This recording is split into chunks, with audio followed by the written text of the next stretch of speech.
Okay, கர்த்தருடைய வார்த்தைக்குள்ளாய் கடந்து செல்வோம். இன்றைக்கு இயேசுவின் உயிர்த்தெழுதல். இந்த உயிர்த்தெழுதலை நாம் இன்றைக்கு நினைவு கூறுகிறோம், கொண்டாடுகிறோம். மத்தேயு 28ஆம் அதிகாரம் 11ஆம் வசனத்திலிருந்து 15ஆம் வசனம் வரைக்கும் எடுத்தவர்கள் நாம் வாசிக்கலாம். மத்தேயு 28ஆம் அதிகாரம் 11லிருந்து 15 வசனங்களை நாம் வாசிக்கலாம்.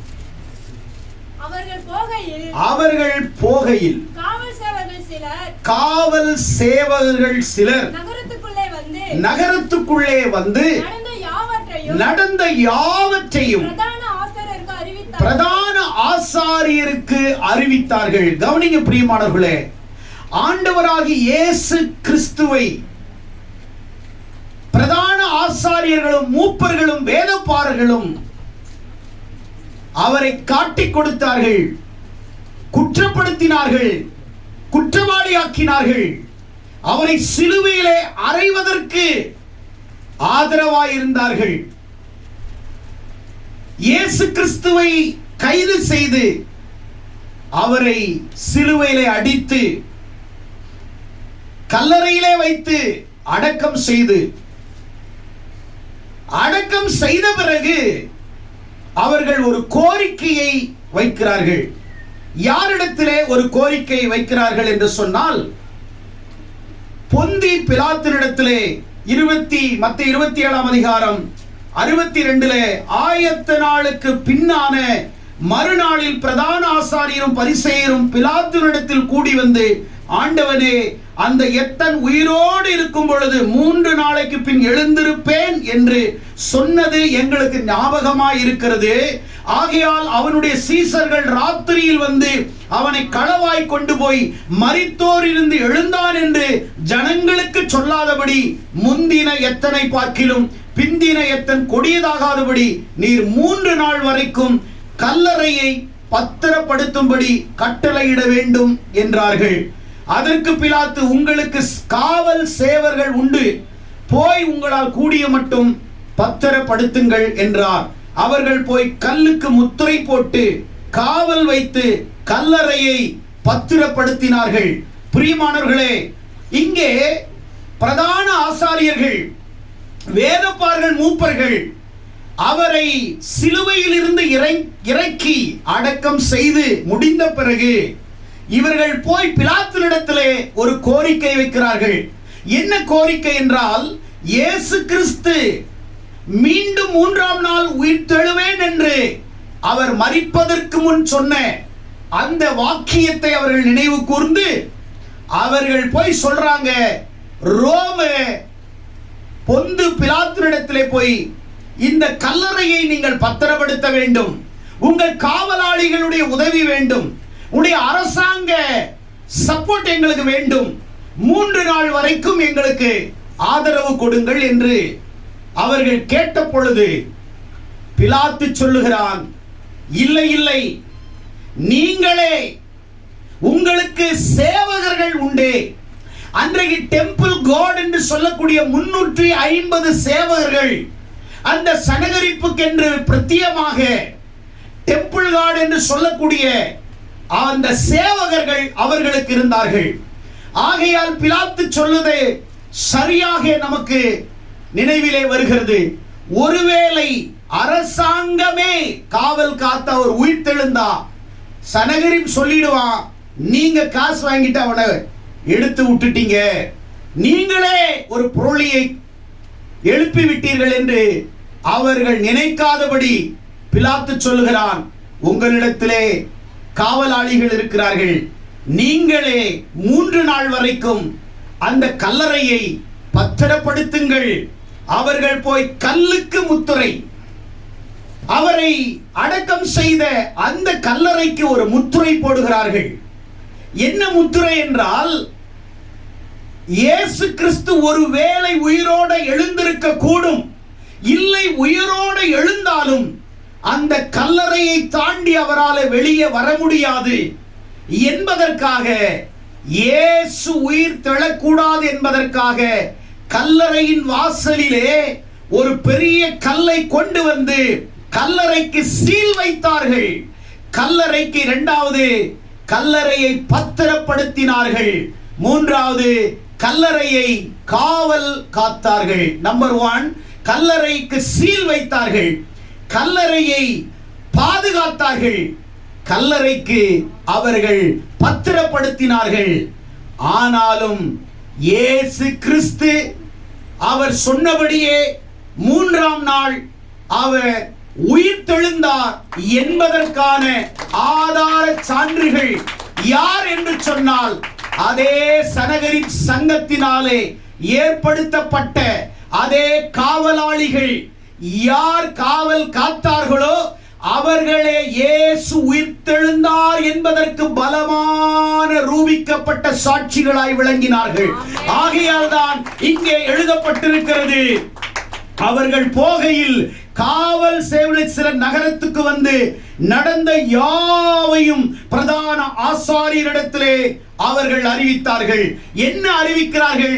இயேசு உயிரோடு எழுந்து விட்டார், கல்லறை திறந்து விட்டது, கல்லறையை தேவதூதன் கல்லை புரட்டி விட்டான், இயேசு சொன்னபடியே உயிர்த்தெழுந்தார், நாங்கள் அதை பார்த்தோம்.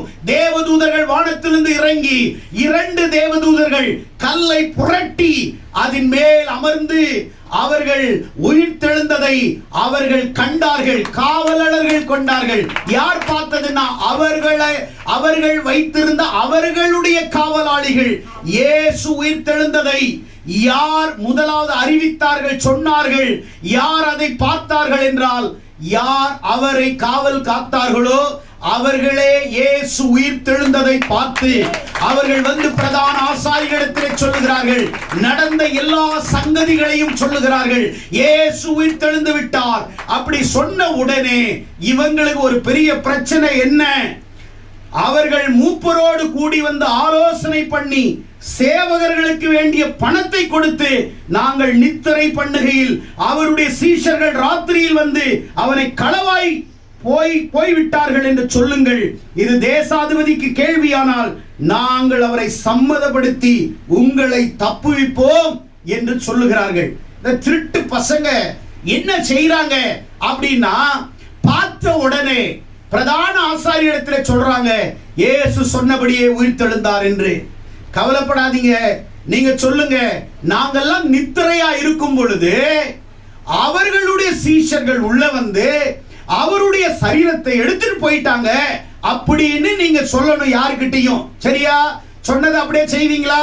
இந்த சொன்னதுக்கு உங்களுக்கு வேண்டிய சன்மானத்தை கொடுக்கிறோம், இந்தாங்க உங்களுக்கு பணத்தை கொடுக்கிறோம் என்று சொல்லி அவர்களுக்கு பணத்தை கொடுத்து ஃபர்ஸ்ட் அவர் மரிப்பதற்கு அவரை அடிக்கப்படுவதற்கும் பொய் சாட்சிகளை ஏற்படுத்தினார்கள்.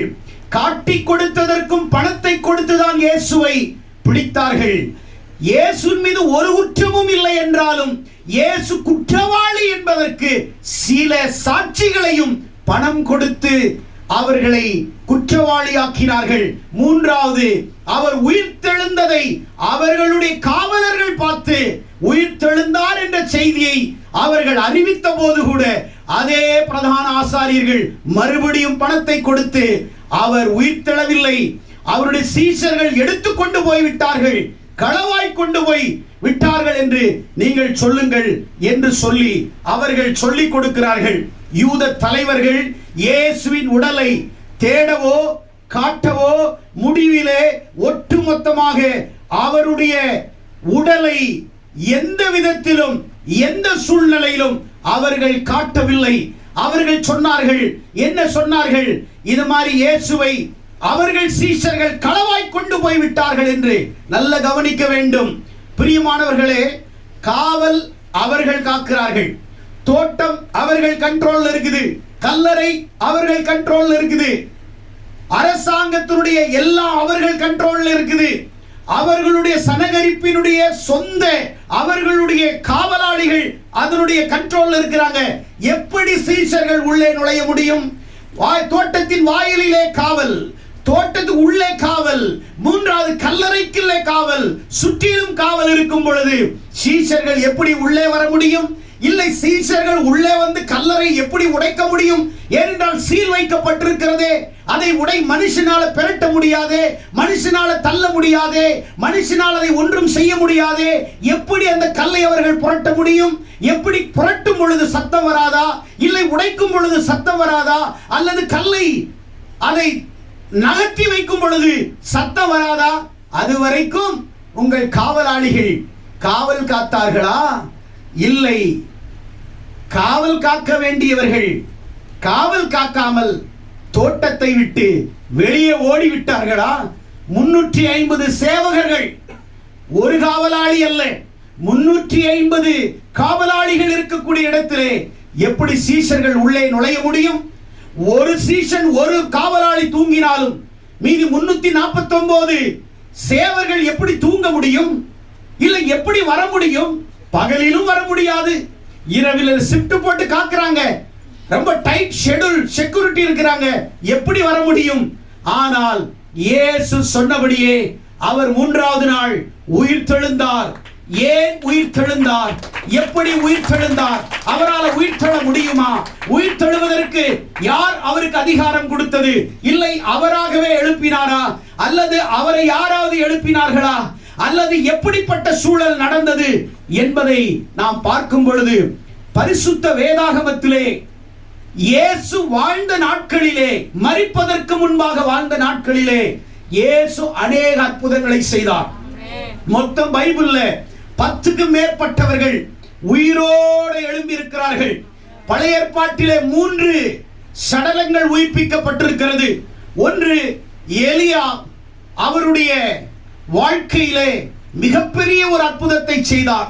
அநேக அற்புதத்தை காட்டிலும் சாரிபாத்தின் விதவையின் மகன் மரித்து விடுகிறான். அந்த சாரிபாத்தின் விதவையின் மகனை எலியா உயிரோடு எழுப்புகிறார். இரண்டாவது, எலிசா சுனேமியாளின் மகனை உயிரோடு எழுப்புகிறார். இன்னும் ஒரு அற்புதம் என்னன்னா, எடுத்து வாசிங்கள் 2 ராஜாக்கள் 13ஆம் அதிகாரம் 20ஆம் வசனம் 21ஆம் வசனத்தை எடுத்தவர்கள் வாசித்து பாருங்கள். அங்கே ஒரு அற்புதம் நடந்திருக்கிறது. எலியா ஒருவனை உயிரோடு எழுப்பினது அது ஒரு அற்புதம் மாதிரி இருந்தாலும், எலிசா எழுப்பினது ஒரு அற்புதத்தை போல இருந்தாலும், இங்கே இயற்கைக்கு அப்பாற்பட்ட ஒரு மாபெரும் உயிர்த்தெழுதல், உயிர் மீட்சி நடந்திருக்கிறது. வாசிங்கள் எடுத்தவர்கள் 2 ராஜாக்கள் 13ஆம் அதிகாரம் 20வது வசனம். எலிசா மரணம் அடைந்தார். அவனை அடக்கம் பண்ணினார்கள். மறுவருஷத்திலே மோவாபியரின் தண்டுகள் தேசத்தில் வந்தது. அப்பொழுது அவர்கள் ஒரு மனுஷனை அடக்கம் பண்ணுவதற்கு அந்த தண்டை கண்டு அந்த மனுஷனை, நல்ல கவனிங்க, அந்த மனுஷனை எலிசாவின் கல்லறையிலே போட்டார்கள்.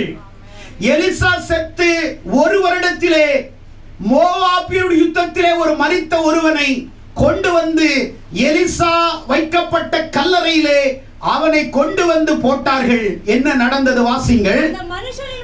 அந்த மனுஷனுடைய பிரேதம் அதிலே விழுந்து, எதிலே விழுந்து என்றால் எலிசாவின் கல்லறையிலே அந்த மனுஷனுடைய சரீரம் விழுகிறது. அந்த மனுஷன் உயிரடைந்து தன் கால்களை ஊன்றி எழுந்து நின்றான். பிரியமானவர்களே, ஒருவனை உயிரோடு எழுப்புவது பெரிய அற்புதம். அதை காட்டிலும் மிகப்பெரிய அற்புதம், எலிசா உயிரோடு இருக்கும் பொழுது செத்தவனை எழுப்பினார். ஆனால் எலிசா செத்த பிறகு செத்தவனை எழுப்பினார். தேவன் தமது வல்லமையை தம்முடைய பிள்ளைகளுக்கு அளவில்லாமல் அபிஷேகத்தை பழைய ஏற்பாட்டு காலத்திலும் புதிய ஏற்பாட்டு காலத்திலும் தேவனுடைய மகத்துவமான வல்லமைகளை, உயிர் தள்ளக்கூடிய அபிஷேக வல்லமையை ஊழியக்காரருக்கு மாத்திரமல்ல, அவரை விசுவாசிக்கிறவர்களுக்குள்ளும் அந்த அதிகாரத்தை, அந்த அபிஷேகத்தை, அந்த வல்லமையை கடைசி நாட்களிலே கர்த்தர் உங்கள் மூலமும் என் மூலமும் அந்த அற்புதத்தை செய்ய அவர் வாஞ்சை உள்ளவராய் இருக்கிறார். எலிசாவினுடைய எலும்பு செத்தவனுடைய பிரேதத்திலே பட்டவுடனே அவன் எழுந்து உயிரோடு எழுந்த நன்றா. ஆமென், ஹalleluya, ஹalleluya. எவ்வளவு பெரிய அற்புதம்! செத்தவனை எழுப்பினான். அப்படி என்றால் எலிசாவினுடைய எலும்புகளுக்குள்ளும், அப்பேற்பட்ட செத்து பல ஆண்டுகளானாலும் அவருடைய எலும்புகளுக்குள்ளும் தேவனுடைய வல்லமை இருப்பதை உங்களால் அறிய முடியும். இயேசு உயிரோடு வாழ்ந்த நாட்களிலே அவர் கப்பர் நகுமுக்கு போகும் பொழுது 12 வருஷம் பெரும்பாடுள்ள ஒரு ஸ்திரீ இரத்த உதறினாலே அவரால் வாழ முடியாத சூழ்நிலை, தன் பணத்தை மருத்துவரிடத்திலே செலவழித்து 12 ஆண்டுகள் அவளுக்கு சுகம் கிடைக்கவில்லை. மருத்துவர்கள் கைவிட்டார்கள், மருந்து கைவிட்டது, அவருடைய சொத்துக்கள் செல்வங்கள் எல்லாம் போனது. ஆனால் கடைசியாக அவள் தன் மனதிலே நினைத்தாள், இயேசு வருகிறார் என்று கேள்விப்பட்ட பொழுது இயேசுவின் வஸ்திரத்தின் ஓரத்தை தொட வேண்டும் என்று தன் மனதிற்குள்ளே ஒரு விசுவாசம் வந்தது. ஆனால் இயேசுவின் வஸ்திரத்தின் ஓரத்தை பரும்பாடுள்ள ஸ்திரீ தொட்ட மாத்திரத்திலே உடனே அவருடைய ரத்தத்தின் உதிரல் அந்த நொடியிலே நின்று போனது. இயேசு சொன்னார், என்னை தொட்டது யார் என்று சொன்னார். கூட இருக்கிறவர்கள் சொல்லுகிறார்கள், உங்களை சுற்றிலும் இவ்வளவு ஆட்கள் நெருக்கிக் கொண்டிருக்கும் பொழுது நீங்கள் எப்படி சொல்லலாம் என்று கேட்டும் பொழுது, இல்லை, என்னிடத்திலிருந்து ஒரு வல்லமை புறப்பட்டது, என்னிலிருந்து ஒரு வல்லமை புறப்பட்டது, என்னிலிருந்து ஒரு வல்லமை புறப்பட்டது. பிரியமானவர்களே, இயேசு உயிரோடு இருக்கும் பொழுதே அவருடைய ஆடையில் இருந்து வல்லமை, அவருடைய சரீரத்தில் இருந்து வல்லமை, அவருடைய வாயின் வார்த்தையில் இருந்து வல்லமை, அப்படி ஏகப்பட்ட அற்புதங்களை ஆண்டவர் செய்தார். இயேசு கிறிஸ்து செத்து போய் 4 நாட்களாயிருந்த லாசருவை கர்த்தர் எழுப்பினார். லாசருவை கர்த்தர் எழுப்பினார். எவீரின் மகளை எழுப்பினார். பேதுரு தொற்கால் என்று சொல்லக்கூடிய ஒரு பிள்ளையை உயிரோடு எழுப்பினார். அப்போஸ்தலனாகிய பவுல் ஊழியம் செய்த நாட்களிலே இரவெல்லாம் பிரசங்கிக்கிறான். ஒரு வாலிபன் 3வது மெத்தையிலே ஜன்னலிலே உட்கார்ந்து சத்தியத்தை கேட்டுக் கொண்டிருக்கிறான். தூக்கத்தினுடைய கண் இமைப்பினால் கீழே விழுந்து செத்தவனாய் மாறுகிறான்.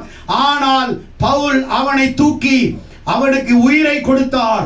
தேவன் தம்முடைய வல்லமையை யாருக்கெல்லாம் புதிய ஏற்பாட்டு காலத்திலும் பழைய ஏற்பாட்டு காலத்திலும் கொடுத்திருக்கிறார்கள்.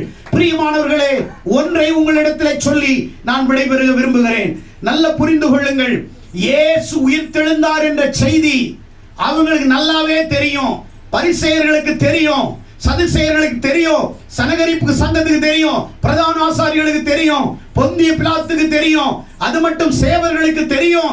ஆண்டவர் உயிரோடு எழுந்தார் என்பதற்கு காரணம், இயேசுவை காட்டி கொடுக்கும் பொழுது கூட அவர்கள் பொய் குற்றச்சாட்டு கொடுத்து பணத்தை கொடுத்தார்கள். யூதாசுக்கு பணத்தை கொடுத்தார்கள். அவர் மேல் குற்றம் சுமத்துவதற்கு அநேகருக்கு பணம் கொடுத்து அவர்களை செட் பண்ணார்கள். ஆனால் உயிர் தெழுந்த பிறகு கூட யாரும் சொல்லாதீங்கன்னு சொன்னாங்க. நான் இன்னைக்கு சொல்லுகிறேன், அவர்களுடைய பொய், அவர்களுடைய வார்த்தை, அவர்கள் சொன்ன இயேசு உயிர்த்தெழவில்லை சொல்லாதீங்கன்னு சொன்னாலும் இன்றைக்கு உலகத்திலே எல்லாருடைய கல்லறைகள் மூடப்பட்டிருக்கிறது. ஆனால் இயேசு கிறிஸ்துவினுடைய கல்லறை மட்டுமே உலகத்திலே இன்றைக்கும் திறந்திருக்கிறது. இன்றைக்கும் திறந்திருக்கிறது. ஒன்றை உங்களுக்கு நான் சொல்ல விரும்புகிறேன். இன்னை உலகத்திலே 7 அதிசயங்கள் என்று சொல்லுகிறார்கள். சீன பெருஞ்சுவர் ஒரு அதிசயம். அதே போல பெட்ரா, ஜோர்டானில் இருக்கக்கூடிய பெட்ரா ஒரு அதிசயம். அதே போல கிரைஸ்ட் தி ரெடிமேட் சர்ச் பிரேசிலே, அது ஒரு மிகப்பெரிய உலக அதிசயத்திலே ஒன்று. பிச்சிஸ் என்று சொல்லக்கூடிய பெருநாட்டில உயர்ந்த சிகரம் கொண்ட மிகப்பெரிய கட்டிடங்களாக வளர்ந்து கொண்டிருக்கிற ஒரு மலைகள் இருக்கிறது. 2450 அடி கடல் மட்டத்தில் இருந்து உயர்ந்ததாக உலகத்தில் அது ஒரு அதிசயமாய் காணப்படுகிறது. தாஜ்மஹால் இந்தியாவிலே ஒரு அதிசயமாய் காணப்படுகிறது. அதே போல உலகத்திலே பைசா கோபுரம் என்று சொல்லுகிறார்கள். அதே போல ட்வில் டவர், பெரிய பிரான்ஸ்ல இருக்கக்கூடிய உயர்ந்த டவர் என்று சொல்லுகிறார்கள். இன்னும் பல அதிசயங்கள் உலகத்திலே காணப்படுகிறது. ரோமிலே, இத்தாலியிலே கொலோசியம் என்று சொல்லக்கூடிய உலக அதிசயங்களில் ஒன்றாக இருக்கிறது. அதே போல எகிப்திலே பிரமிடுகள், கிட்டத்தட்ட 750 பிரமிடுகள் இருக்கிறார்கள். மிகப்பெரிய உலக அதிசயங்களில் ஒன்றாக இருக்கிறது. ஆனால் இவைகளை எல்லாவற்றையும் பார்ப்போம் என்று சொன்னால், இவைகளை உலக அதிசயங்களை பார்ப்பதற்காக ஒரு புள்ளி விவரம் சொல்லப்பட்டிருக்கிறது. சீன பெருஞ்சுவரை ஆண்டுக்கு 1.5 கோடியிலிருந்து 2 கோடி மக்கள் சீன பெருஞ்சுவரை காண உலகத்தில் இருக்கிற அநேகர் சீனாவுக்கு போய் அங்கே அந்த பெருஞ்சுவரை காண்பதற்கு ஆண்டுக்கு 1.5 2 கோடி பேர் போகிறார்கள். அதே போல பெட்ராவை பார்ப்பதற்காக 10 - 12 லட்சம் மக்கள் ஆண்டுக்கு கடந்து செல்கிறார்கள். அதே போல கிரைஸ்ட் தி ரெடிமேட் சர்ச்சை பார்ப்பதற்காக 20 லட்சம் 25 லட்சம் மக்கள் போகிறார்கள் ஆண்டுக்கு. அதே போல மிச்சிக்கு போகிறவர்கள் 18 லட்சம் ஆண்டுக்கு போகிறார்கள். அதே போல கொலோசிமில் இருக்கக்கூடிய அந்த உலக அதிசயத்தை பார்ப்பதற்கு ஆண்டுக்கு 70 - 80 லட்சம் மக்கள் போகிறார்கள். இந்தியாவிலே இருக்கக்கூடிய மும்தாஜுக்காக ஷாஜகான் கட்டின அந்த கல்லறையை பார்ப்பதற்காக இந்தியாவிற்கு ஆண்டுக்கு 70 - 80 லட்சம் மக்கள் வருகிறார்கள். உலகத்தின் அதிசயங்களை பார்ப்பதனுடைய புள்ளி விவரங்களை உலகத்திலே அட்டவணை, அதனுடைய கருத்து கணிப்புகள் அறிவிக்கப்படுகிறது. ஆனால் உலக அதிசயங்களை பார்ப்பது அது ஒரு ஆச்சரியம், அது ஒரு அதிசயம். சுற்றுலாக்காக போய் வருகிறார்கள். அதற்கு போகிற மக்கள் ஆண்டு சராசரியின் விகிதம் உங்களுக்கு நான் அடுக்கிக் கொண்டிருக்கிறேன். ஆனால் உலகத்திலே யாராவது செத்து போனவனுடைய கல்லறையை யாராவது உலகத்திலே அடிக்கடி பார்ப்பார்களா?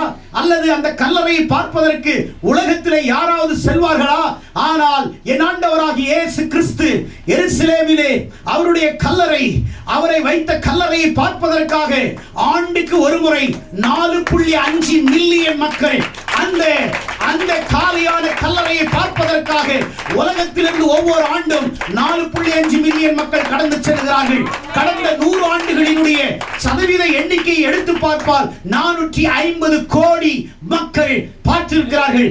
1700 அதில் இருந்து இதுவரைக்கும் இயேசுவின் கல்லறையை, மரித்ததிலிருந்து இதுவரைக்கும் அவருடைய கல்லறையை பார்க்க போன அநேக மக்களுடைய எண்ணிக்கை பார்த்தால் 100 கோடி மக்களை, அதாவது 1 பில்லியனை தாண்டி இருக்கிறது. 1 பில்லியன் மில்லியனாய் இருந்தது பில்லியனாய் மாற்றப்பட்டிருக்கிறது.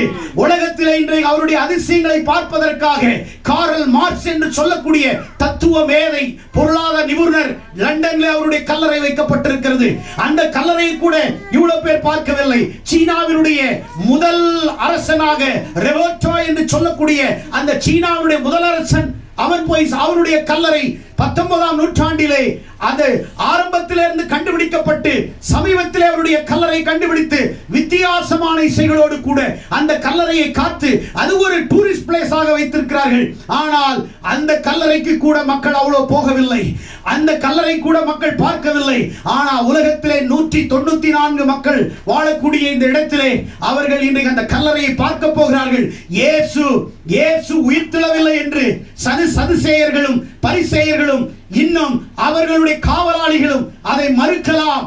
அவரை தூக்கி கொண்டு சென்றார்கள் என்று சொல்லலாம், பொய் குற்றச்சாட்டு பண்ணலாம். அப்படி தூக்கிட்டு போகிறவர்கள் அரசாங்கம் அவரிடத்தில் இருக்கிறதே, ரோம அரசாங்கம் அவருடைய கையின் கூலியாய் இருக்கிறதே, அவர்களை வைத்து அவருடைய உடலை தேடி இருக்க முடியுமே, அவருடைய சீஷர்களை அரெஸ்ட் பண்ணி விசாரித்திருக்க முடியுமே.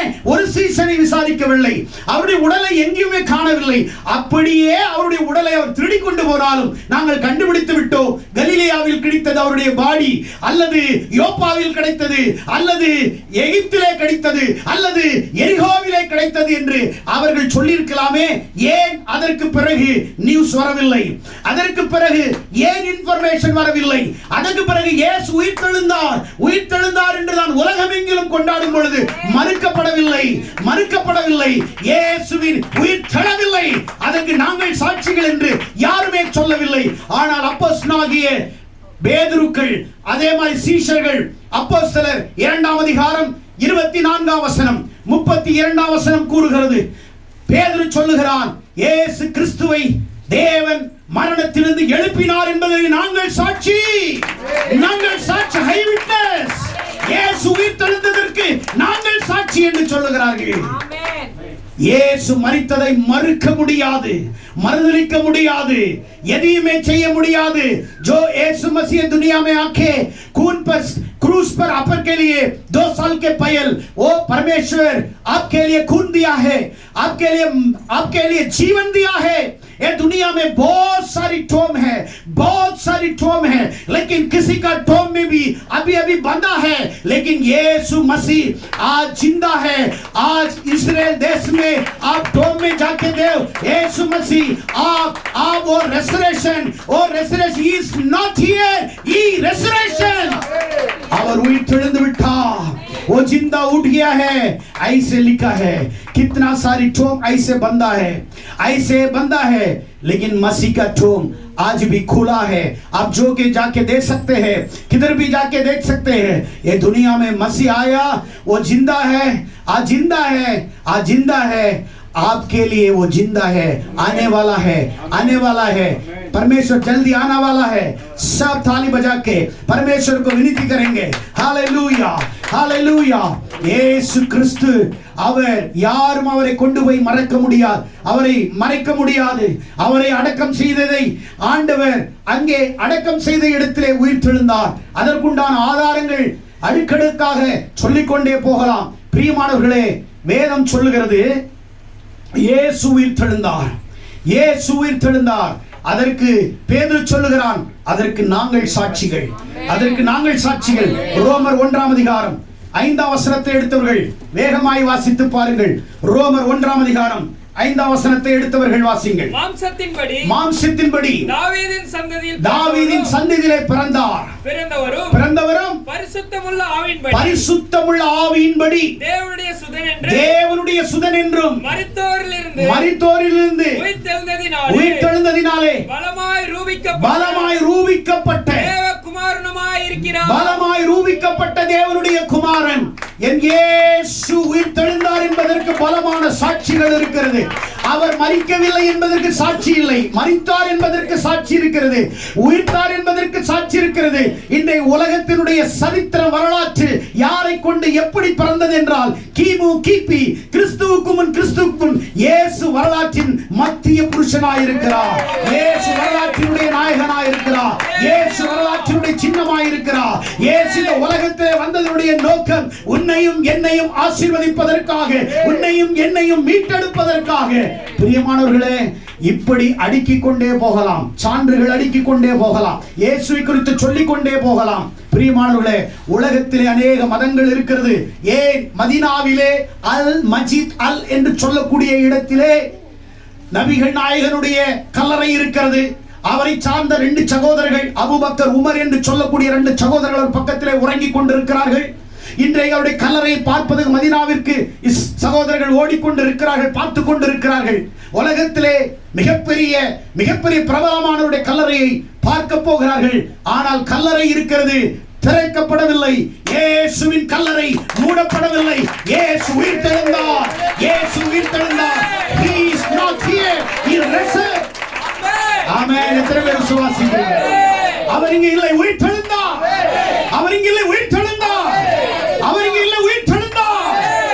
சாட்சியம், ஆதாரங்கள் அடுக்கிக் கொண்டே போகலாம், சாட்சியின் ஆதாரங்கள் அடுக்கிக் கொண்டே போகலாம்। கல்லறை போய் யாராவது பார்ப்பார்களா? இன்றைக்கும் அவருடைய கல்லறை திறந்திருக்கிறது। கொரோனாக்கு அப்புறம் எல்லாருடைய 7 அதிசயங்களுக்கு போகிற சுற்றுலாவினுடைய பயணிகளுடைய எண்ணிக்கை குறைந்து விட்டது என்று கருத்து கணிப்பு சொல்லுகிறது। ஆஃப்டர் த கொரோனாக்கு அப்புறம் 7 அதிசயங்களை பார்க்கிறதுக்கு 20 லட்சம் போனவங்க 10 லட்சம் போறாங்க। ஆனால் கொரோனாக்கு முன்னாடி இருந்து கொரோனாக்கு பின்னையும் இன்னைக்கும் கல்லறை பார்ப்பதற்கு இன்னும் மில்லியன் மக்கள் போய்கொண்டே இருக்கிறார்கள்। இதுவரைக்கும் 1000 கோடி பேர் மேல் இயேசுவின் கல்லறையை பார்த்து விட்டார்கள்। நானும் 3-4 முறை அந்த கல்லறையிலே போய் நின்று உட்கார்ந்து அழுது ஜெபித்திருக்கிறேன்। இயேசுவின் கல்லறை நான் கண்கூடாய் பார்த்திருக்கிறேன்। 1 முறை அல்ல, 2 முறை அல்ல, 4 முறை பார்த்திருக்கிறேன்। இயேசுவின் மரணத்தை எப்படி அவர் ஜெபித்தார், ஒலிவ மலையிலே எப்படி ஜெபித்தார், கெத்செமனே தோட்டத்துக்கு போயிருக்கிறேன், பெதஸ்தாவுக்கு போயிருக்கிறேன், லாசருவை உயிரோடு எழுப்பி அதே கல்லறையிலே உள்ளே போய் பார்த்து ஜெபித்திருக்கிறேன்। இது எல்லாம் வரலாற்றின் சான்றுகள், வரலாற்றினுடைய உண்மை நிகழ்வுகள்। எதுவும் பொய் அல்ல, எதுவும் மாறுபட்ட கருத்தான வார்த்தைகள் அல்ல, வாதங்கள் அல்ல, கதைகள் அல்ல, கட்டுரைகள் அல்ல। அல்லது இதிகாசங்கள் அல்ல. இது உயிர்த்தெழுந்த இயேசுவை பார்த்தவர்களுக்கு தெரியும்.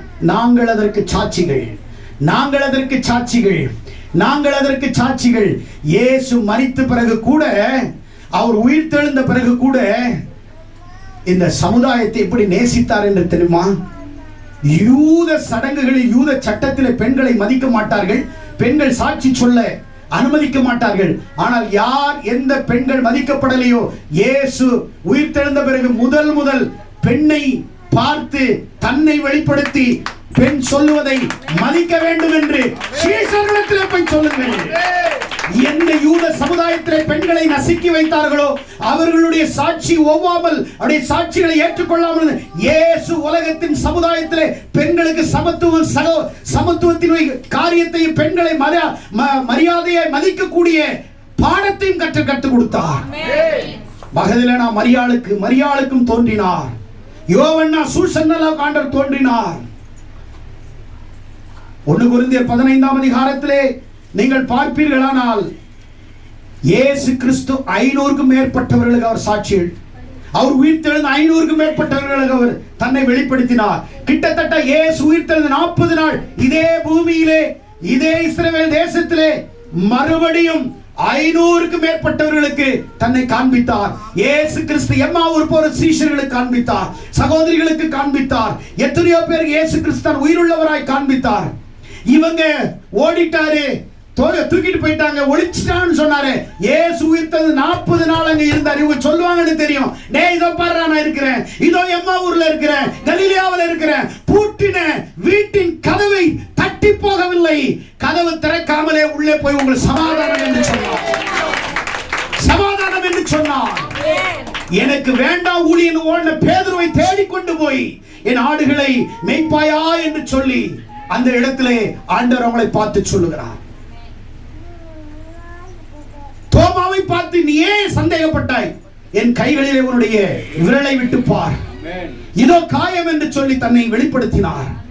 40 நாள் யாருக்கு நீங்க வந்து போய் சொல்றீங்க? யார நீங்க காதல பூ சுத்துறீங்க? இயேசு யாரோ தூக்கிட்டு போயிட்டாங்களா? சீசர்கள் ஒளி வச்சிட்டாங்களா? 40 நாள் ஒருவர் எடுக்கும்போது எங்க இருந்தீங்க? இயேசு உயிர்த்தெழுந்தார், எங்க போச்சு சனகரிம்? ஏன் அவரை நிரூபிக்க முடியவில்லை? தூக்கிட்டு போயிட்டாங்களா? எங்க தூக்கிட்டு போயிட்டாங்க? ஒளிச்சிட்டாங்க. எங்க வச்சிட்டாங்க? ஒளி வச்ச கல்லறை எங்க? இல்ல பாடி நாத்தம் அடிச்சிருச்சு, நாங்க எடுத்துருக்கிறோம். உலகத்திலே ஃபர்ஸ்ட் மீடியா செய்தியாளர்களை உலகத்திலே மெசஞ்சர் முதல் உலகத்திலே அறிமுகப்படுத்தினது மரியாளை. ஆண்டவர் அந்த தோட்டத்திலே பார்த்து அவரை பார்த்து சொன்னார். அவங்க அழுதுட்டு இருக்கும்போது பயப்படாதீர்கள் சொல்லும்போது, நீங்கள் போய் கலிலேயாவில நீங்க சீஷ இடத்துல போய் சொல்லுங்க நான் உயிர் தெழுந்தேன் என்று. முதல் மெசேஞ்சரே பெண்கள் தாங்க. ஃபர்ஸ்ட் மீடியாவே பெண்கள் தாங்க. ஃபர்ஸ்ட் மீடியாவே பெண்கள் தாங்க. இப்படி அடுக்கி கொண்டே போகலாம். 3 காரியங்களை சொல்லி நான் நிறைவேற்றுகிறேன். நம்பர் 1, இயேசு இந்த உலகத்தில் இருக்கும்போது லாசரு செத்து 4 நாள் கல்லறையில் இருக்கும் பொழுது, யோவான் 11ஆம் அதிகாரம் 43 44 வசனம், இயேசு கல்லறை கிட்ட போயிட்டு அவர் சொல்றார், எந்த இடத்துல வச்சீங்க? இதுல தான் வச்சோம். கல்லை புரட்டுங்கள் என்று சொன்னார். கல்லையை புரட்டும் பொழுது 4 நாளாக செத்து போன நாற்றம் அடித்த லாசருவை பார்த்து அவர் சொன்னார், லாசருவே நீ எழுந்து வெளியே வா என்று சொன்னார். 4 நாள் செத்து போய் நாற்றம் எடுத்த லாசரு உடனே அவன் உயிரோடு எழுந்து அந்த கல்லறை விட்டு வெளியே வந்தான். அப்படியானால் இன்னொருவன் செத்து 4 நாட்களாக இருந்து நாற்றம் எடுத்த நிலையிலே ஜஸ்ட் 1 வேர்ட், ஒரே ஒரு சொல், ஒரே ஒரு வார்த்தை, லாசருவே வெளியே வா அப்படி சொன்ன உடனே அவன் வெளியே வந்தான். அப்போவே ஜனங்களுக்கு தெரியாதா? மரணத்தின் மீது அதிகாரம் படைத்தவரின் ஆண்டவராகிய இயேசு. மரணத்தின் மீது அதிகாரம் படைத்தவரின் ஆண்டவராகிய இயேசு. மரணம் அவர் கண்களுக்கு முன் ஒன்றுமில்லை. மரணம் ஒன்றுமில்லை. மரணத்தின் மீது அதிகாரம் படைத்தவர்.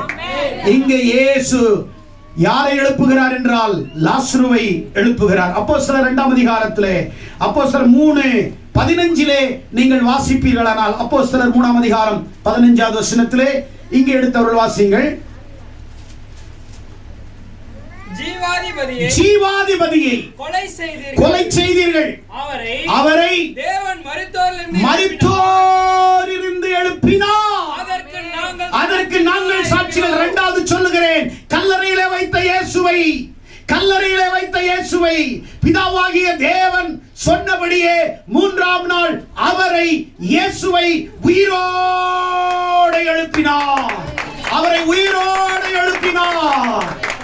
இதெல்லாம் பெரிய ஹைலைட் கிடையாது.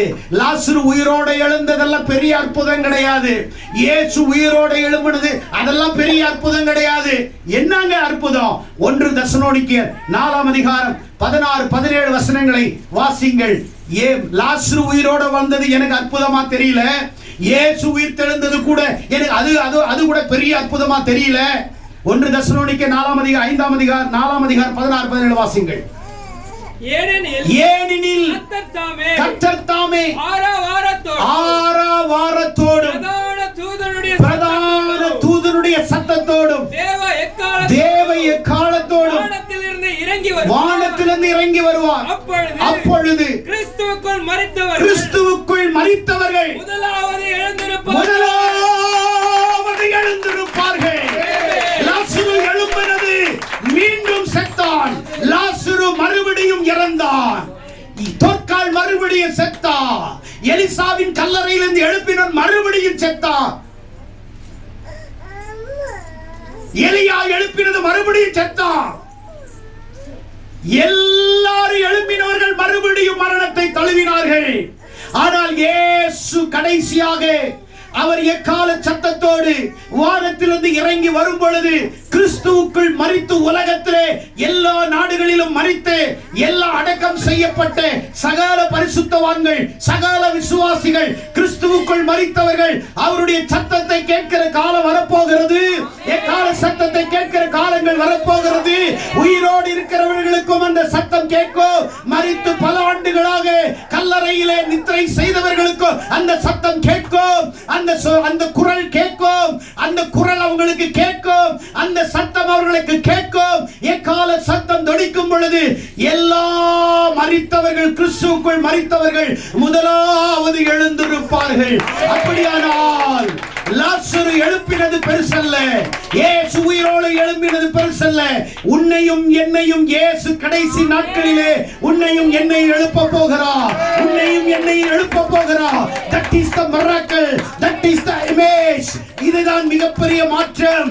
இயேசு உன்னையும் என்னையும் எழுப்புவதற்காக அவர் மத்திய ஆகாயத்திலே வரப்போகிறார். பிரியமானவர்களே, வேதம் சொல்லுகிறது மரணம் ஒரு உறக்கம் தவிர அது நிலையானது அல்ல.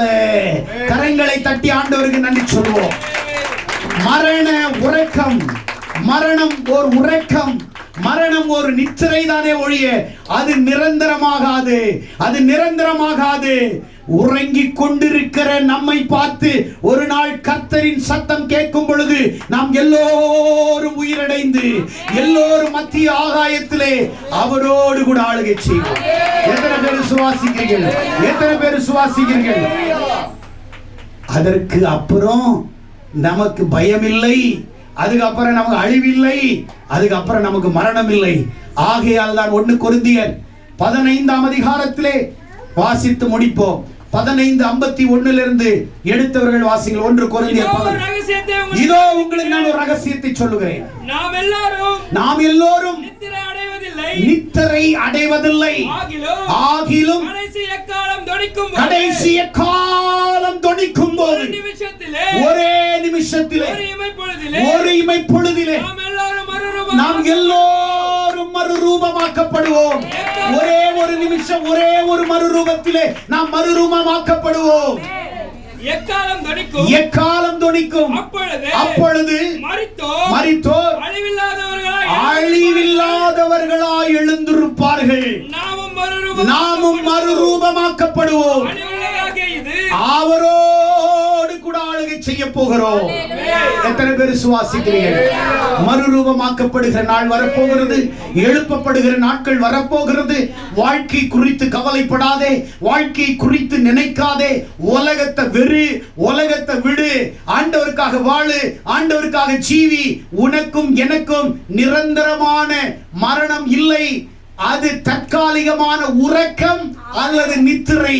இயேசு வரும் பொழுது மத்திய ஆகாயத்திலே கால சத்தம் கேட்கும் பொழுது அவருடைய சத்தம் யாரெல்லாம் கல்லறையின் குடியிலே இருக்கிறார்களோ அவர்களை பார்த்து ஆண்டவர் சொல்ல போகிறார், எக்காலம் தொனிக்கும் பொழுது நித்திரை. அப்படி என்றால் தூங்கிட்டு இருக்கிறவங்களை எழுப்ப முடியுமா? முடியாதா? செத்தவங்களை எழுப்பலாமா? எழுப்ப முடியாது. வீட்டுல ஒருத்தவங்க தூங்குறாங்கன்னா எந்திரிச்சிருவாங்க. ஆண்டவர் சொல்றாரு, மரணத்தை எதை ஒப்பிட்டு சொல்லுகிறேன்? உறக்கத்துக்கு ஒப்பிட்டு சொல்லுகிறார். பயப்பட வேண்டாம், நீங்கள் நித்திரை அடைந்திருக்கிறீர்கள். உங்க பார்வையில் உலக பார்வை செத்து போயிட்ட, ஆண்டவருடைய பார்வையில நீ சாகல, உறங்கி கொண்டிருக்கிற. ஆண்டவர் கடைசி நேரத்தில் எக்காலம் தொனிக்கும் பொழுது அவர் சொல்லுவார், ஓ டார்வின் ஏந்திரி ஏந்திரி ஏந்திரி, கிரேஸ் ஏந்திரி, ஓ பெஞ்சி ஏந்திரி. ஆண்டவர் அவருடைய குரல் வரும்போது நீ ஒரே நொடி பொழுதிலே கல்லறையிலிருந்து வெளியே வருவாய். அந்த விசுவாசம், அந்த நம்பிக்கைக்காக தான் நீ சபைக்கு வருகிறாய். அதற்காக தான் உன்னை ஆண்டவர் ஆயத்தப்படுத்துகிறார். அதற்காக தான் உன்னை உருவாக்கி கொண்டிருக்கிறார். அதற்காக தான் உன்னை ஆண்டவர் மாற்றிக் கொண்டிருக்கிறார். அதற்காக தான் அந்த வேலைக்காக உன்னை அழைத்திருக்கிறார். நீ ஒரு நாள் உயிரோடு எழும்புவாய். இயேசு உயிர் தெழுந்தது பெருசல்ல, லாசரு உயிர் தெழுந்தது பெருசல்ல, நீயும் நானும் உயிர் தெழுகிறோம். அது மகிமையின் நாள், அது வண்டர்ஃபுல், அது ஒரு மிராக்கிள், அது ஒரு நிவேஷ். ஆண்டவருடைய மகிமை உன்னையும் என்னை எழுப்ப போகிறது. சமுதாயத்திலே ஒடுக்குகிறார்களா? பொய் குற்றச்சாட்டு சொல்லுகிறார்களா? பயப்படாதே, யோசிக்காதே. நாம் சாவதில்லை, உறங்கிக் கொண்டிருக்கிறோம். யாராவது செத்துட்டா சொல்லுங்க, ரெஸ்ட். அவன் கொஞ்சம் தூங்குறான், நித்திரை. அப்படின்னா மரணம் என்பது நிரந்தரமானதல்ல, அது தற்காலிகமானது. ஆமென். அது யாருக்கு தெரியுமா? நம்பிக்கை இருக்கும். கர்த்தருக்குள்ள விசுவாசிக்கிறவன், நம்புறவன், அவனுக்கு தான் நடக்கும். யோவான் 5:25 பிரேத குழியில் உள்ளவர்கள் கர்த்தருடைய சத்தத்தை கேட்கிற நாள் வரும். அது மட்டுமல்ல, இயேசு மரணத்துல கல்வாரி சிலுவையில தொங்கும் பொழுது மிகப்பெரிய அற்புதம் நடந்துச்சு. பூமி குலுங்கிச்சா. என்னாச்சா? சொல்லுங்களேன். பூமி தேவாலயத்தின் திரைச்சிலை மேலிருந்து கீழே இரண்டாக கிழிந்தது. மூன்றாவது, கல்லறையில் இருந்த பரிசுத்தவான்கள் எழும்பி நகரத்துக்குள் போய் தாங்கள் உயிருள்ளவர்களாக அவர்களை காட்சி கொடுத்தார்கள். இயேசு சாகும் போது கூட செத்து எத்தனையோ நாட்கள் இருக்கிறவங்களை மரணம் எழுப்புதுங்க. எங்க செத்தவனை ஆண்டவர் செத்து ஆயிரக்கணக்கானவர்கள் அந்த நொடியில் எழுப்பி இருக்கிறார் என்றால் எப்படிங்க அவர் அவரை போய் ஒளிக்க வைக்க முடியுமா? தூக்கிட்டு போக முடியுமா? அப்படிலாம் நினைச்சா அவர் கல்வாரி சிலுவையிலேயே அவர் அற்புதம் செஞ்சிருப்பாரே, அதிசயம் செஞ்சிருப்பாரே. ஆட்டுக்குட்டி போல வாயை திறவாம அமைதியா இருந்தாரே ஏன்? மௌனமா இருந்தாரே ஏன்? மூணாவது நாள்ல நான் எழும்ப போறேன். சீஷர்கள் பயந்து வீட்டுக்குள்ள இருக்கிறாங்க, அவங்களே பயந்து கிடக்குறாங்க. அவங்க திருடிட்டு போயிட்டாங்களாம். அப்படியே நடிக்கிட்டு இருக்கிறாங்க. அங்க போய் இயேசு, வாழ்க, பயப்படாது, நான் தான், பாருங்க, நான் தான் இயேசு. சபைக்கு வர்றது பெருசு இல்லை, வசனத்தை கேட்கறது பெருசு இல்லை. நீ பிரசங்கியாக மாற வேண்டும். நீ ஒரு போதகனாய் மாற வேண்டும். நீ இன்னும் விசுவாசியா இருந்து கோச்சிக்கிட்டு, இன்னும் விசுவாசியா இருந்துகிட்டு உனக்கு அந்த தராதரம் தெரியாமல், உனக்கு அந்த பாரம் இல்லாமல், இயேசு உனக்காக மரித்தாரே, இயேசு உன்னை வாழ வைக்கிறாரே, உன்னை ரட்சித்தாரே. ஒரு நாள் நான் கிறிஸ்துவுக்குள் மரித்தால் நீ எழும்புவாய். இதுதான் மெயின். இன் கிரைஸ்ட் ஆண்டவர் உன்னை ரைஸ் பண்ணுவார். After that God will rise you one day. உன்னை எழுப்புவார். நீ சும்மா சபையில வந்துகிட்டு, நீ உட்கார்ந்துட்டு ஏமாத்திக்கிட்டு, உன்னை ஏமாத்திக்கிட்டு, ஜனங்களை ஏமாத்தி வேஷம் போட்டு உன் குழியில நிரந்தரமா உறக்கமில்லை, மரணத்திலே நீ உட்கார்ந்துருவ. ஆனா கிறிஸ்துவுக்குள் மரித்தவர்கள் மரிக்கவில்லை, உறக்கத்தில் இருக்கிறோம். உறக்கம் சொல்லுங்கள், உறக்க உறக்கி சொல்லுங்கள், நான் மரிக்கவில்லை, நித்திரை அடைந்திருக்கிறேன். கொஞ்சம் டேக் ரெஸ்ட், நான் ரெஸ்ட் எடுக்கிறதுக்காக இருக்கிறேன். ஆமென். எத்தனை பேர் விசுவாசிக்கிறீங்க? யாராவது சாகிறதுக்கு இப்போ திடீர்னு சாவு வந்தா பயப்படாதீங்க, அது தற்காலிகமானது. மரணத்துக்கு அதிகாரம் இல்லை, மரணத்தை ஜெயித்தவருக்கு மரணத்தின் மீது அதிகாரம் உண்டு. எத்தனை பேர் விசுவாசிக்கிறீங்க? ஹல்லேலூயா. God will give authority on the dead. உனக்கு தேவன் அப்படிப்பட்ட அபிஷேகத்தை கர்த்தர் கொடுத்திருக்கிறார். எத்தனை பேர் விசுவாசிக்கிறீங்க? எத்தனை பேர் நம்புறீங்க? எத்தனை பேர் தேவனுக்காக வாழ போறீங்க? ஹல்லேலூயா. சும்மா வருஷம் ஒரு உயிர்த்தெழுந்தாருங்க. உனக்கு என்ன லாபம்? அதனால உனக்கு என்ன செய்தி? அதனால உனக்கு என்ன மாற்றம்? அதனால நீ கற்றுக்கொண்டது என்ன? அதுதான் மெயின், அதுதான் முக்கியம்.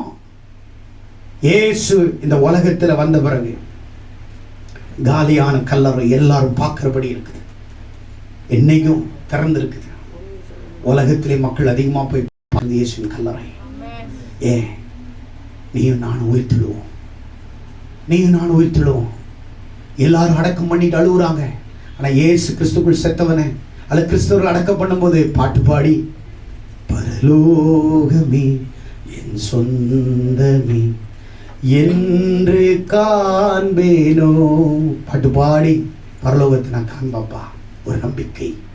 நீ புதைக்கப்படுவதில்லை, விதைக்கப்படுகிறாய். நீ விதைக்கப்படுகிறாய், புதைக்கப்படுவதில்லை. நீ நிரந்தரமாக மரிக்கவில்லை, தற்காலிகமாய் நித்திரை அடைந்திருக்கிறாய், உறங்கிக் கொண்டிருக்கிறாய். நிலையில்லாதது, அது தற்காலிகமானது. உன்னை ஆண்டவர் எழுப்ப போகிறார். வேதத்தை மாறி ஒரு மகத்துவம், ஒரு நற்காந்தம். வேதத்தில் இருக்கிற வார்த்தைகள் ஒரு மனிதனை ஆசீர்வதிக்கிறது. நீங்க சொல்லுங்க, அவர் களவாய் எடுத்துட்டு போறவங்களை சொல்லுங்க, 350 பேர் என்னடா பண்ணீங்க? 40 நாள் இயேசு கிறிஸ்து எருசலேமிலையும் இஸ்ரேல் தேசத்துல அங்கங்க 500க்கும் மேற்பட்டவர்கள் காட்சியளித்தார். என்னடா பண்ணீங்க? இயேசு அவர் எங்கிருந்து எடுத்தப்பட்ட ஒலிவு மலையில அவர் அப்படியே பரத்திற்கு எல்லாருக்கும் முன்னாடி பிரத்யட்சமாய் எழும்பினார். எல்லாரும் பார்த்தாங்க. இயேசு வானத்தில் அவர் ஏறி போகிறதை பார்த்து எல்லாரும் அப்படியே நிக்கிறாங்க. இயேசு போகும் பொழுது அழுகுறாங்க. ஐயோ, நம்மளை விட்டு போயிட்டாரே அப்படின்னு நினைக்கல. அப்படியே பார்க்கறாங்க. 2 தேவதூதர்கள் வானத்திலிருந்து இறங்கி, கலிலேயா மனுஷரே, ஏன் வானத்தை அண்ணாந்து பார்க்கிறீர்கள்? எப்படி உங்களிடத்திலிருந்து ஏறி போனாரோ அப்படியே மீண்டும் அதே ஸ்பாட்ல ஏறின இடத்திலே மறுபடியும் ஒலிவ மலையில இறங்க போறார். ஒரு மலை 2ஆய் பிளக்க போகிறது. எருசலேமின் வாசல், தங்க வாசல், கோல்டன் கேட் என்று சொல்லக்கூடிய அந்த கதவுகள் பல ஆண்டுகளாய் மூடப்பட்டிருக்கிறது, திறக்கப்படவில்லை. ஆனால் இயேசு இந்த மலையில் இறங்கும் பொழுது ஒலிவு மலை 2ஆய் பிளக்கும். பள்ளத்தாக்கில் நடந்து போய் அந்த கோல்டன் கேட், தங்க கதவு தானா திறக்கும். மறுபடியும் ஒரு ஆலயத்துக்குள்ள பிரவேசிப்பார். இயேசு செத்ததுக்கு அப்புறம் என்ன தெரியுமா பண்ணார்? சாகிறதுக்கு முன்னாடி சாப்பாத் என்கிற சனிக்கிழமையில ஆராதனை இருந்தது. இயேசு உயிர்த்தெழுந்த பிறகு இந்த சாப்பாத்து எல்லாம் வேண்டாம், இந்த ஞாயிற்றுக்கிழமை எல்லாம் வேண்டாம், இந்த மக்கள் எல்லாம் கூடி இங்க நடிக்கிறதெல்லாம் வேண்டாம், நீங்களே தேவாலயம் ஓடுங்களான்ட்டார். கையை தட்டுங்க. நீங்களே தேவன். You are the temple of God. நீ இருக்கிற இடம் பரிசுத்த பூமி. நீ ஆராதிக்கலாம் எங்கனாலும், நீ எங்கேயும் துதிக்கலாம். ஏன்னா நீ தேவனுடைய ஆலயம். ஆமென். 10 பேர் ஒண்ணா கூடினா தேவாலயம், 20 பேர் ஒண்ணா கூடினா தேவாலயம். ஆமென். எல்லா கான்செப்ட மாத்திட்டாரு. இயேசு உயிர்த்தெழுந்த பிறகு உன் வாழ்க்கை மாறுதா இல்லையா? இந்த செய்திக்கு அப்புறம் வாழ்க்கை மாறணுமா இல்லையா? சத்தியத்தின்படி வாழணுமா இல்லையா? சத்தியத்துக்கு தூணா நிக்கணுமா இல்லையா? சத்தியத்துக்காக சாட்சியா இருக்கணுமா இல்லையா? சத்தியத்துக்காக உண்மையா இருக்கணுமா இல்லையா? ஆண்டவர் பேச கீழ்ப்படியணுமா இல்லையா? சொல்லுங்க பக்கத்துல பார்த்து. இயேசுவின் கல்லறை காலியா இருக்குது. உயிரோட தானே இருக்கிறீங்க? இயேசுவின் கல்லறை காலியா இருக்கு. சொல்லுங்க சத்தமா. நாளைக்கு ஓன் கல்லறையும் காலியா இருக்கும். ஓன் கல்லறையும் நாளைக்கு காலியாக போகுது. அல்லேலூயா. பிதாவாகிய தேவன் இயேசு எழுப்பினார். குமாரனாகிய இயேசு கிறிஸ்து உன்னை என்னை எழுப்ப போகிறார். எத்தனை பேர் நம்பிக்கை இருக்குது? எல்லாரும் எழுந்து நின்று எக்கால சத்தம் வானில் தோனித்திடவே என் இயேசு மகாராஜனே வந்திடுவார். எக்கால சத்தம் வானில் தோனித்திடவே இயேசு மகாராஜனே வந்திடுவார். அந்த நாள் மிக சமீபமே, சித்தர்கள் யாவரும் சேர்ந்திடவே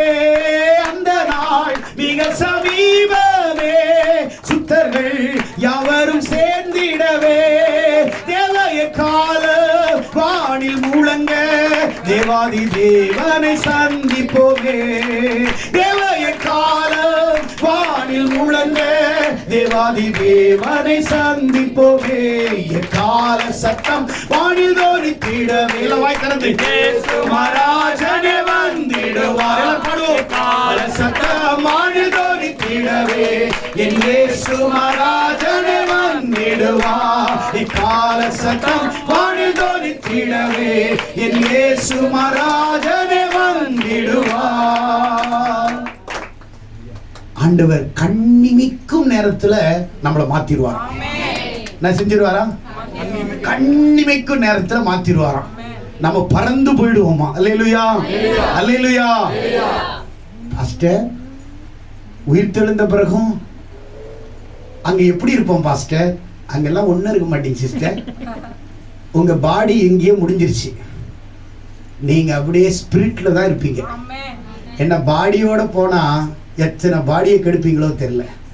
எல்லாத்தையும் இங்கே மண்ணுக்கு புதைச்சிட்டு நீங்க ஒரு ஸ்பிரிட்ல உள்ளான மனிதன் ஆத்மாவாக நீங்கள் சரீரத்தோடு போக மாட்டீர்கள். நீங்க உள்ளான மனிதனாய் வாழ்வீர்கள். கண்ணிமை நேரத்தில் மாறிடுவோம், விண்ணிலே யாவரும் சேர்ந்திடுவோம். கண்ணிமை நேரத்தில் மாறிடுவோம், விண்ணிலே யாவரும் சேர்ந்திடுவோம். தேவய காலம் வானில் முழங்க தேவாதி தேவனை சந்திப்போமே. தேவய காலம் வானில் முழங்க தேவாதி தேவனை சந்திப்போமே. எக்கால சத்தம் கைதட்டி பாடுவோம். என் இயேசு மகாராஜனே வந்திடுவார். எக்கால சத்தம் உயிர் தெழுற மாதிரியா பாடுறீங்க? செத்து போன மாதிரி வந்திடுவார். எக்கால சத்தம் வானில் தோனித்திடவே என் இயேசு மகாராஜனே வந்திடுவார். எத்தனை பேர் விசுவாசிக்கிறீங்க? ஆண்டவர் சீக்கிரம் வரப்போகிறார். இந்த செய்தியின் மூலம் உங்களை கர்த்தர் ஆசீர்வதிப்பார். போய் சொல்லுங்க, அவர் இங்கே இல்லை, அவர் இங்கே இல்லை, அவர் உயிர்த்தெழுந்தார். ஆமென். அவர் போய் சொல்லுங்க, அவர் இங்கே இல்லை, அவர் உயிர்த்தெழுந்தார். எத்தனை பேர் விசுவாசிக்கிறீங்க? கர்த்தர் தாமே உங்களை ஆசீர்வதிப்பார். God bless you. Happy Easter. God bless you.